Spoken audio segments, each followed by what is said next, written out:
you everyone so much for joining, and thank you for hosting myself and my colleague Maddie Krasno from Farm Sanctuary. We're both so excited to be here and really looking forward to sharing a little bit more about Farm Sanctuary, our Humane Education program, and especially excited for Maddie to have the chance to give you all a sneak preview of one of our specific programs that we do in the classroom. So hi everyone, my name is Maddie Krasno. So as my colleague Samantha stated, we're working at Farm Sanctuary. I'm actually Farm Sanctuary Senior Humane Educator. So for the next 20 minutes or so, I'm going to actually present to you one of Farm Sanctuary's Humane Education presentations. So you can have a first look at how we introduce students in grades 5 through 12 to issues of our food system. And just to premise that, since this was some of what Samantha was going to go over, we offer presentations in schools throughout the United States. These are right now virtual presentations, though usually we would actually be in person in our regions. For example, I'm based in the San Francisco Bay Area, so I would present to students there.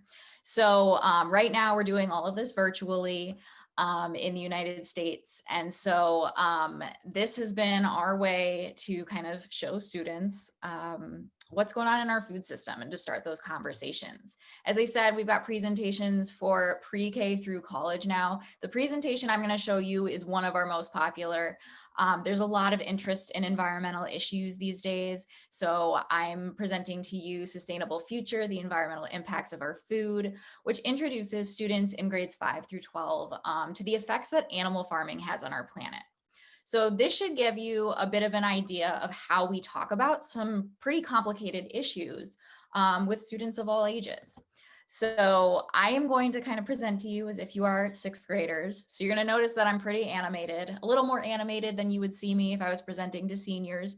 But in general, the content is pretty much the same. So we will take questions after the presentation. So definitely jot those down if you've got any. And I will get started here. So hi everyone, my name's Maddie and I'm speaking to you on behalf of an organization called Farm Sanctuary. Farm Sanctuary is the nation's leading farm animal rescue and protection organization. Farm Sanctuary protects farm animals and provides them with a safe home where they can recover from abuse and neglect. Animals like cows, pigs, chickens, turkeys, ducks, geese, goats, and sheep all call Farm Sanctuary home.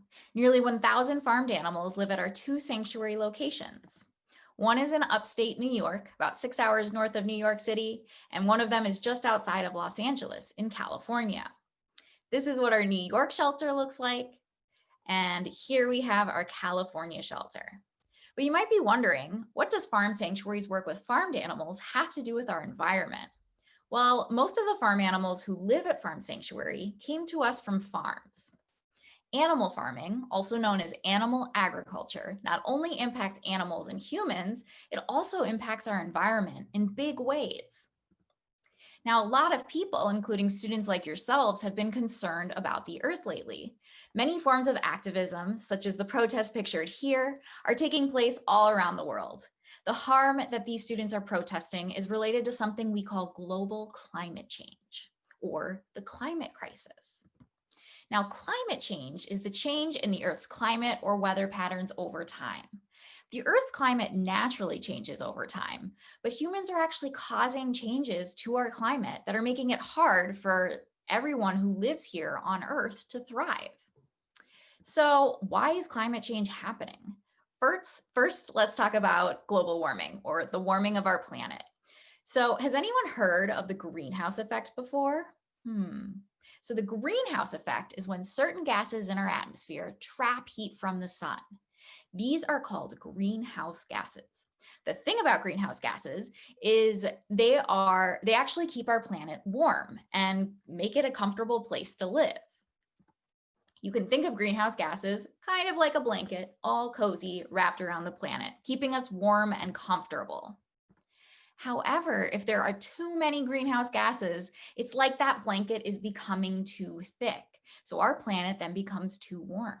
And that's actually what's happening right now. This is called global warming. So global warming is the increase in the Earth's average surface temperature due to rising levels of greenhouse gases. According to NASA, the warmest years in their 136-year record have all happened in the past 20 years. And most climate scientists, 97% of them agree that humans are the ones that are causing the increase in greenhouse gases. So, where do these greenhouse gases come from? This pie chart right here shows us where greenhouse gases are coming from around the world and which categories are responsible for the most emissions.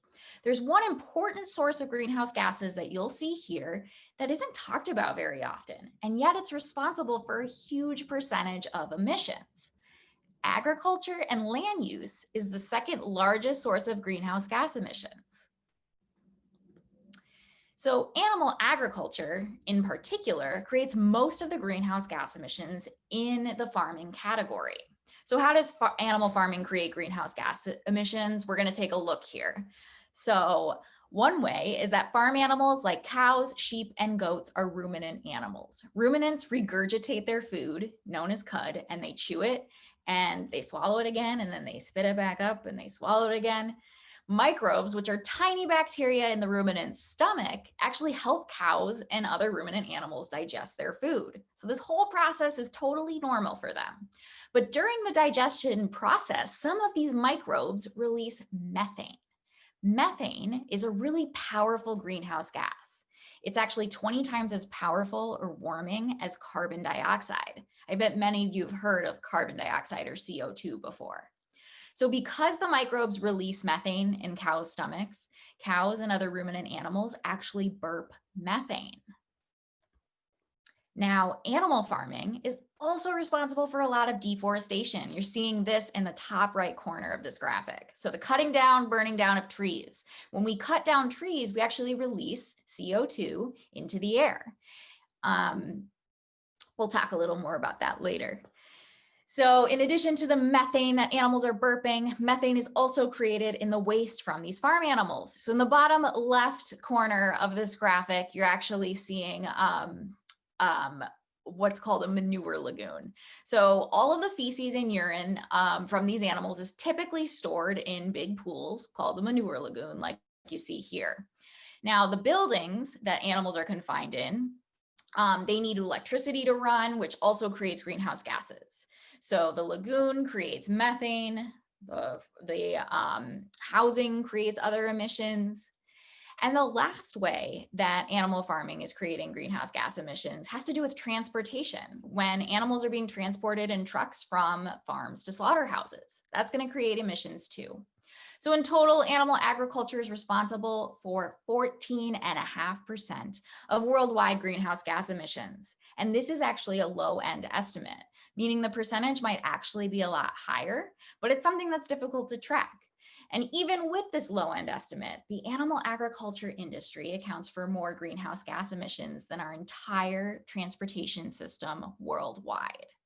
That's a lot. So, with an increasing level of greenhouse gas emissions in our atmosphere from sources like animal agriculture, we are seeing the many effects of global climate change. So one effect is stronger storms and storms that occur more often, such as hurricanes. Another effect is higher temperatures and more heat waves. Hotter temperatures also affect the oceans by warming the water and melting the sea ice, which actually raises the water levels. So if water levels continue to rise, we could actually see coastal cities go underwater. Now, droughts, which is when there isn't enough rainfall, will become more common as well, which means we will see more fires that are harder to control. Finally, another effect of global climate change is biodiversity loss, which is when plant and animal species become extinct. A species being hit particularly hard by climate change in the Arctic is the polar bear. So greenhouse gas emissions aren't the only harmful effect of animal agriculture. Raising animals for food also uses an immense amount of natural resources. So one of the natural resources is land. Actually, animal farms take up 30% or nearly a third of the Earth's usable ice-free land. how do you think that space for farms is created? Do you remember that graphic from earlier?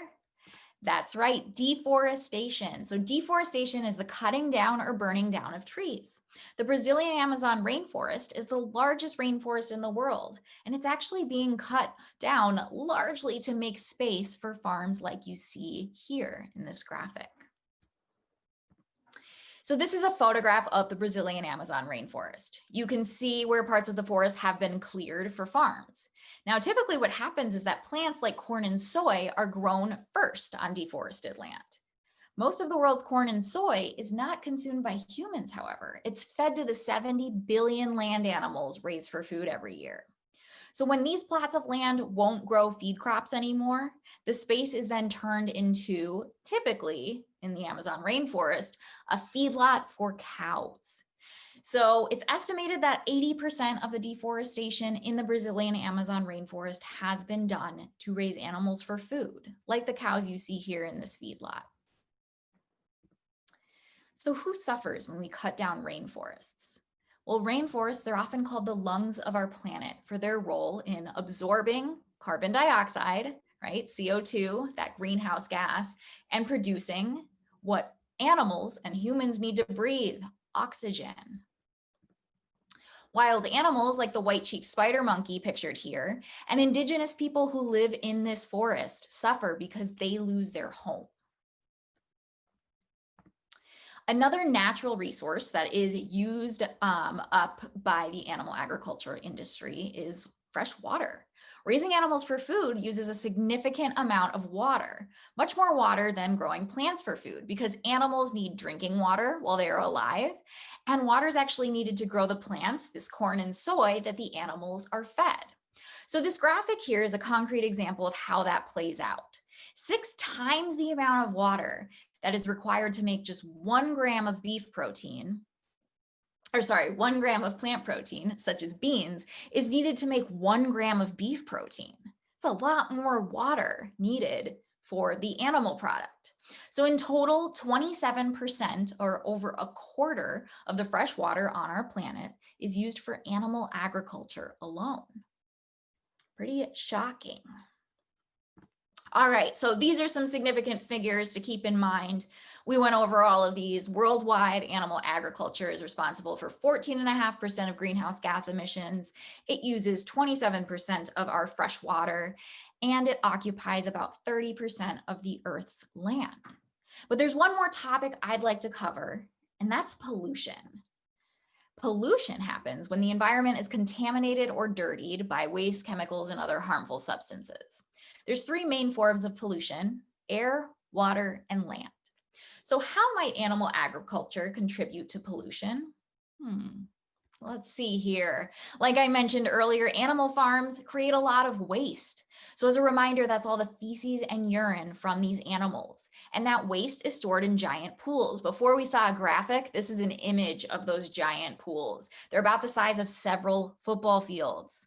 The Environmental Protection Agency estimates that farm animals in the United States produce over 1 billion tons of waste every year. Whoa.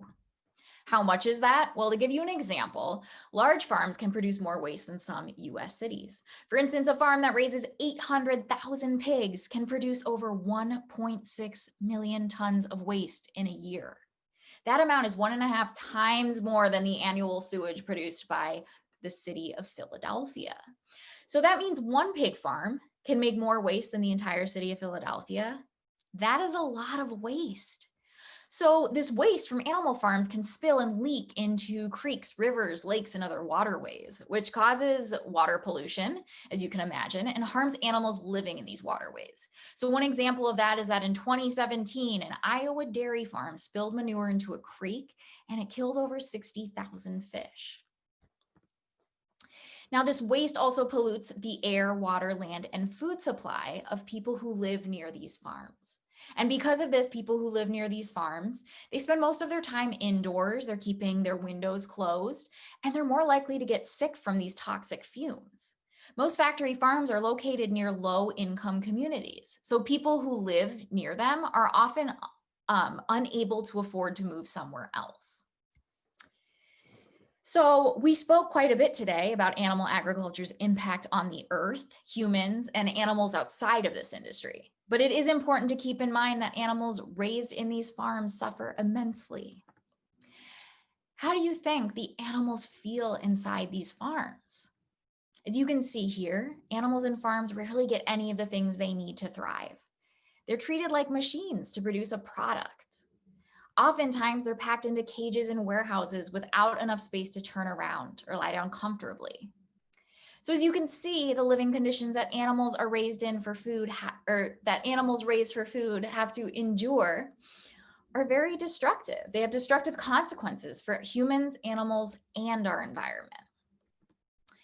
So every day at Farm Sanctuary, we imagine and we work toward a more just and compassionate future for all humans and animals. So what would our world look like if farm animals, humans, and the environment didn't suffer because of the animal agriculture industry? I want to take a few minutes for us all to consider what we can do to help alleviate the problems we talked about today. One of the most important things we can do to help solve these issues is to educate ourselves about farm animals and our food system. This is an empowering and important step towards solving these issues. Learning more about our food system enables you to talk with your friends and family about these issues. When we spread awareness, we're actually helping to build momentum and support for movements such as this one. Another very impactful step we can take in our daily lives is to eat more fruits, veggies, and other foods that come from plants. Now, some people may imagine that eating plant-based or vegan means only eating salads, but plant-based eating or plant-based foods are so much more than that. Many of your favorite meals can be made without using any animal products, like stir fries, burritos, your classic PB&J, rice with beans, and pastas. Not only are these delicious, but they also help reduce greenhouse gas emissions. So wait, how does eating plant-based foods lower greenhouse gas emissions? Let's take a look. In this graphic, you're seeing the carbon dioxide equivalent or carbon footprint of two different sandwiches: a veggie sandwich made up of lettuce, tomato, hummus, and avocado, and a ham and cheese sandwich. Now, the numbers below each ingredient are the greenhouse gas emissions created by each of those ingredients. So as you can see here, the carbon footprint or total greenhouse gas emissions created by a ham and cheese sandwich is 4.5 times greater than the emissions created by a veggie sandwich. Whoa. So in general, you're going to find that foods made from plants have a smaller impact on our environment than foods made from animals. In this bar graph, you're seeing the same thing. Foods made from animals have a significantly higher carbon footprint and impact on our environment than foods made from plants. So therefore, what this means is that foods that come from animals contribute more to the climate crisis and other environmental issues than foods made from plants. So that being said, whenever we can, whatever steps we can take to reduce and consume more plants instead of animals is always great. Whether it's just trying a meal that doesn't have animal products, or if you want to try eating vegetarian or vegan a couple days a week. Those are all great steps that make a difference. So, for those of you who are interested in taking action alongside other youth, I'm going to highlight some awesome youth-led organizations that are trying to solve some of the issues we discussed today, groups that you could potentially volunteer with. One of those groups is called the Raven Corps. They are an international network of youth activists, and they are fighting for all different issues, including farm animals, the environment, and lots of human rights issues. So they're a really awesome group. The Youth Climate Save movement is the first youth-led climate group that focuses on animal farming and how it affects the environment. To learn more about their organization, you can visit their Instagram page here. And Genesis Butler, who's on the left, She's actually one of the founders of the Youth Climate Save movement. And she also happens to be a member of Farm Sanctuary's very own youth activist group called the Youth Leadership Council. So Farm Sanctuary's Youth Leadership Council is a national network of middle and high school students from all over the US who develop creative and impactful actions to help farm animals and the environment in their own communities and schools. So you can learn more about the Youth Leadership Council on our website, and you'll also find lots of resources there for learning more about our food system too. All right, so I'm going to wrap up the presentation today by telling you about one very special cow at Farm Sanctuary. Many people never have the opportunity to get to know farmed animals. Their stories are largely hidden from society. At Farm Sanctuary, we have found that by pulling back the curtain and introducing people to the farmed animals as the individuals they are, hearts and minds change. So I want to introduce you to Stanton. This beautiful calf has a very dark past. Stanton was among a group of cows who had been forced to live in a barn so filthy that 9 calves had drowned in the muck. In fact, Stanton was found resting his little head upon a calf who had tragically passed away before help had arrived. So Stanton was also clinging to life. Thankfully, rescuers removed Stanton and other cows from the scene, and many of the survivors came to Farm Sanctuary to live out their lives in peace. Assuming that his recovery went well, we had planned to place Stanton in an adoptive home through Farm Sanctuary's Farm Animal Adoption Network. But Stanton made it clear that he was already home. So Jackie, an adult cow from the same rescue, took an especially strong liking to Stanton, and before long, she had taken him on as her very own calf. Since we wouldn't break up this newly bonded pair, both Jackie and Stanton stayed with us at our New York shelter. Stanton grew very close to Jackie, and the love they shared has helped both of them heal from their past. In our modern food system, cows like Stanton and Jackie are viewed as disposable. There is an overwhelming lack of respect for human and animal life. In this industry, this industry is harming animals, communities, workers, and our environment. At Farm Sanctuary, animals come to heal and live out their lives in peace. In addition to providing refuge for farmed animals, we're also working to build a more just, sustainable, and compassionate food system where all life is respected and free from harm. So thank you everyone for having me. I hope you all have a chance to take a tour of one of our shelters someday so that you can experience the magic of Farm Sanctuary in person and meet some of the individuals who call Farm Sanctuary home. Until then, you can visit the animals of Farm Sanctuary virtually at explore.org/Farm Sanctuary.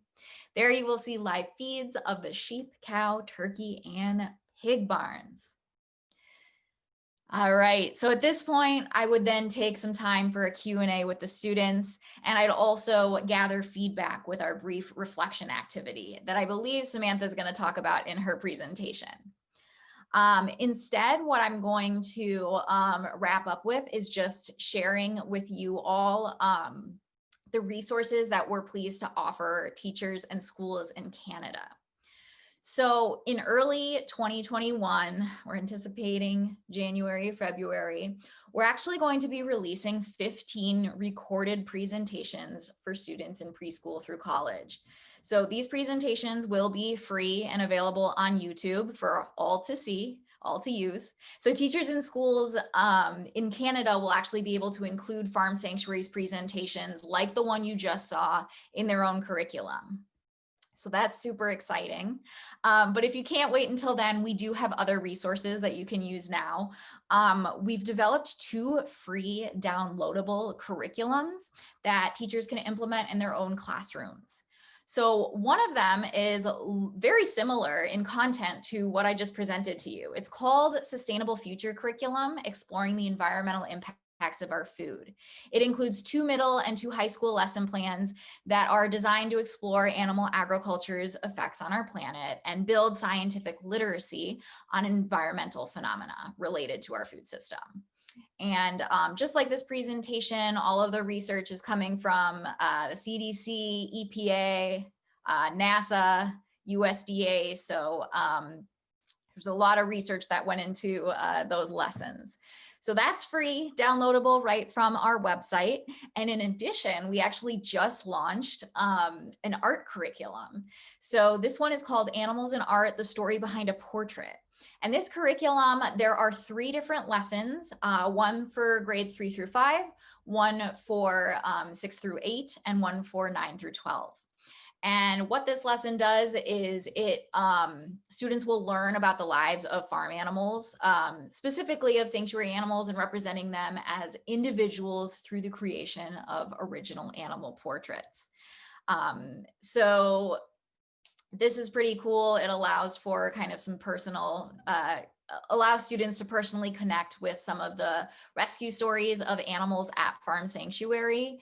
And there are other pieces of the lesson too that include actually the artwork of some modern artists as well. So it's a very beautiful lesson. So I hope you all take advantage of it. Again, these are free and downloadable on our website. So specifically the Humane Education page.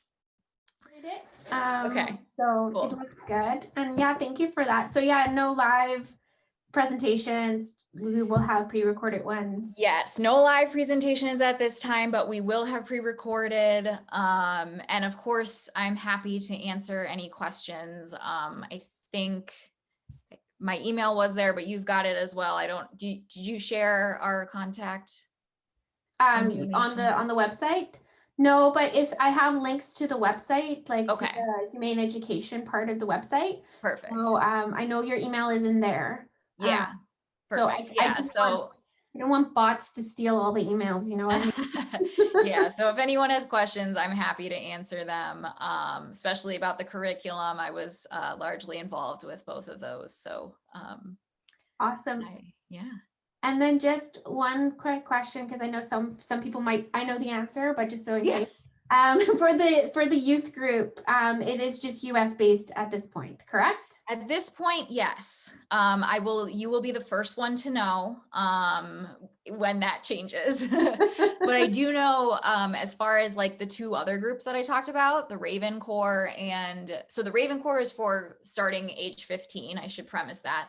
But then the Youth Climate Safe movement, they're nation worldwide, and I think they have students as young as 11, 12. I mean, I know Genesis is, I believe she's 13 now. So yeah, it's definitely at least middle and high school. So those are 2 global options at this point. Okay, great. Thank you. Yeah, of course. Yeah. Oh, I see a Q&A thing. Let's see.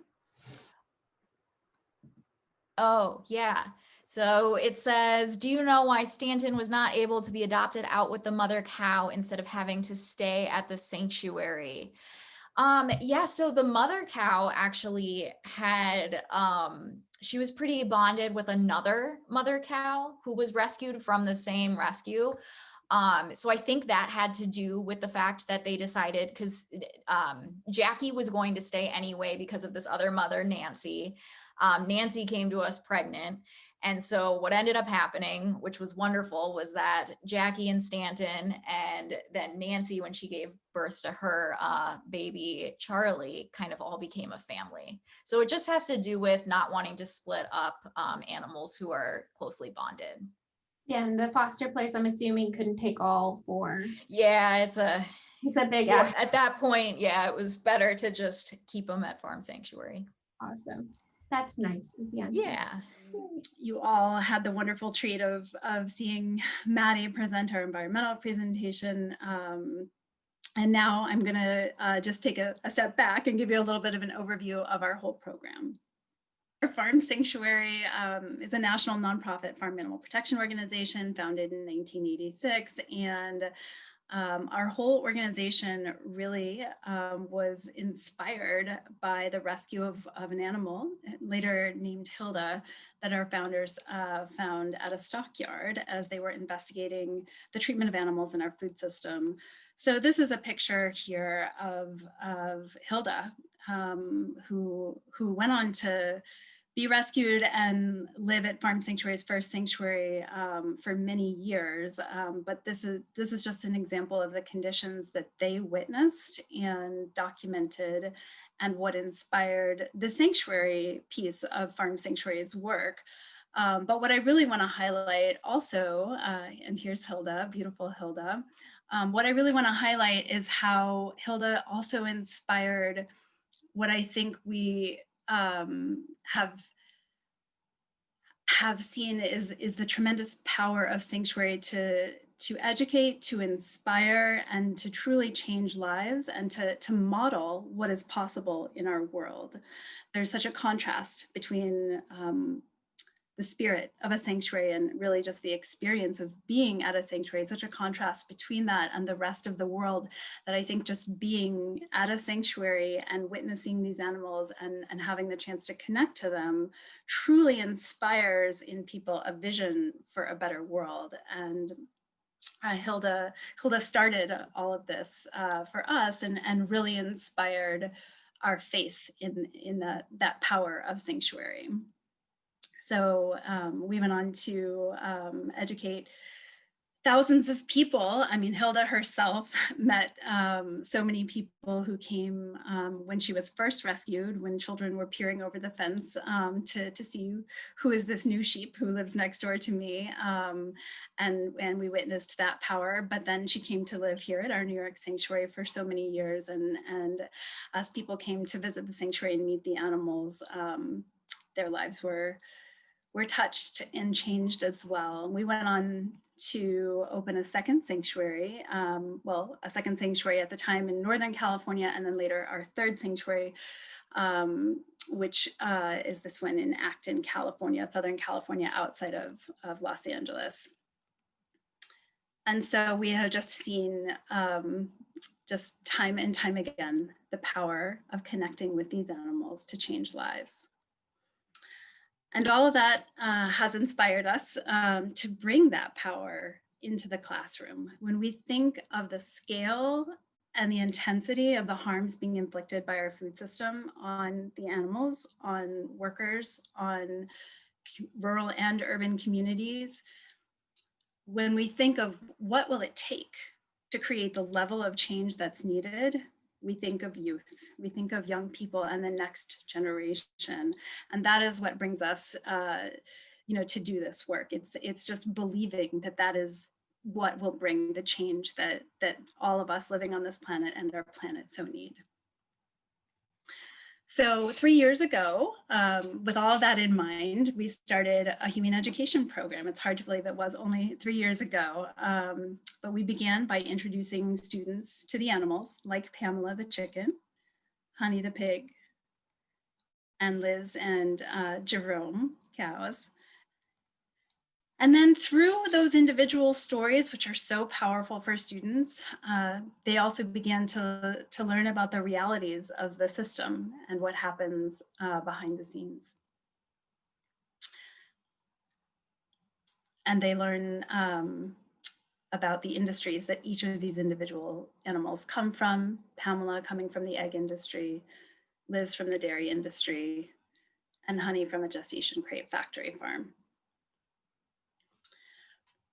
But in addition to teaching students about the lives of farm animals, both as individuals and species, and the treatment they face in the industry, we really find that the stories of the animals are kind of a path for students to be introduced to broader issues of our food system. So they really can gain an understanding of how these issues interrelate and affect all of us, workers, communities, animals, and our planet, and all of us.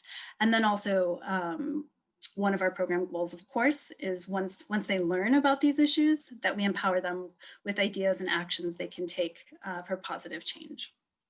So this is kind of an overview of the framework that we use in our programming. We teach about the issues that workers face, not only in the animal side of our food system, but also produce workers and the issues that exist for workers in plant-based agriculture as well. And the communities that are affected by the pollution, air and water, pollution from these industrialized farms, and the incredible impact that our food system has on our planet. So just to give you an overview, now that you have a little bit of a sense, in addition to the specific environmental program that Maddie shared with you, you have a little bit of a sense of the range of issues that we're teaching about and topics. I'll give you just an overview also of the different program components. We have our in-classroom program for schools and summer camps, curriculum resources, and then also youth advocacy. Here's Maddie in the classroom in California. Typically, our program runs in 3 regions in the San Francisco Bay Area, Los Angeles, and New York City, or Northeast, more broadly, outside of New York City as well. But of course, this year, we have adapted our whole program to a virtual platform and have been reaching thousands of students on Zoom and Google Meet. So still doing the in-classroom presentations, it just all looks a little bit different this year. And the other thing that we did this year as part of our adaptation to virtual programming was to outline an even broader range of presentation offerings, and definitely we expanded the age groups that we're reaching. So we had been previously doing middle and high school, and this year we are now spanning pre-K all the way up to college and university, which has been exciting to see and exciting just to explore the response of students at different age groups. So as Maddie mentioned, we have 2 curriculum resources, our Sustainable Future curriculum, and then our art curriculum. And both of those are downloadable for free on our website. And the art curriculum has specifically been adapted also for virtual classrooms. So it should be pretty user-friendly for this particular time. And then our Youth Action for Farm Animals resources are on our website. So those are, again, free resources that we make available for students. And then we have our Youth Leadership Council, which is about 50 students that we're providing just a combination of mentorship, community, and then advocacy support too. So to give you a little bit of a sense of the techniques that we have found effective in our programs, I'll share a little bit about just age appropriateness, which is something this particular image illuminates well. That's Ash the sheep, one of Maddie's favorites, where a student made a birthday card for Ash as part of a class all about sheep and all about Ash. So anyway, age appropriateness in terms of techniques, just really knowing, how to adapt and how to teach about some of these difficult issues and complex issues in an age appropriate way that is still meaningful and still honest and still provides a good introduction for students for their age group. Storytelling, of course, is at the core for Farm Sanctuary, and photography, graphics, activities and worksheets, and then our student reflection activities. So that's an overview of some of the different techniques we're using, and I'll say a little bit more about each of those. Here's an example of one of our puppet shows that Chloe Fuller, one of our Humane Educators, created. So that, of course, is for a pre-K group, but it's telling the stories of the animals and bringing them to life in an age-appropriate way and online, which is what we've been doing this year. And before and after stories, I mean, we use storytelling in many different ways, but before and after stories are particularly effective really for, I think, in education for audiences of all ages, but just being able to witness the contrast and the transformation and healing that takes place is really powerful for people to learn about. So we really find the before and after storytelling technique quite effective. And of course, as as a sanctuary in operation for so many years and with so many beautiful animals living at our farms, we have a wealth of photography to share, and students respond so amazingly to being able to connect to the animals, whether we're in the classroom or online. You know, it's not quite the same as being there in the pasture, but the photography is amazing, and it really does help just bring students into their world and connect to them as animals. But then for more complex issues of our food system, we've found infographics to really be an invaluable part of our program design. And especially this year, art has been huge for our programs, especially with the K to 4th grade age group. But it's been, I think, a really important storytelling tool where we've had students kind of drawing the story of an animal along with our educator. So they're really engaged in themselves and telling that story and bringing that story to life. And it's also just really, you know, helpful for staying engaged in a class in an online format. So art has been a really, I think, just inspiring for all of us, inspiring part of our program this year. And then we have some worksheets that go along with our online classes as well. So just another way to reinforce learning and keep everybody really engaged. There's some pretty sweet answers here. And yeah, this is the reflection activity that we're doing, where we're capturing student feedback. We're asking 2 questions. What's your main takeaway? And are there any actions you'd like to see after this or you'd like to take after this presentation? So this has been an important way. I mean, I think it's 2 things. It's an important way for us to understand you know, what students are taking away and to what extent that's aligning with our learning objectives for our program, but it's also a meaningful reflection for them as part of the class itself. So I think it's functioning in both of those ways, but it's really helpful for us to be able to see what students are taking away, and here are a few examples from some of our recent classes.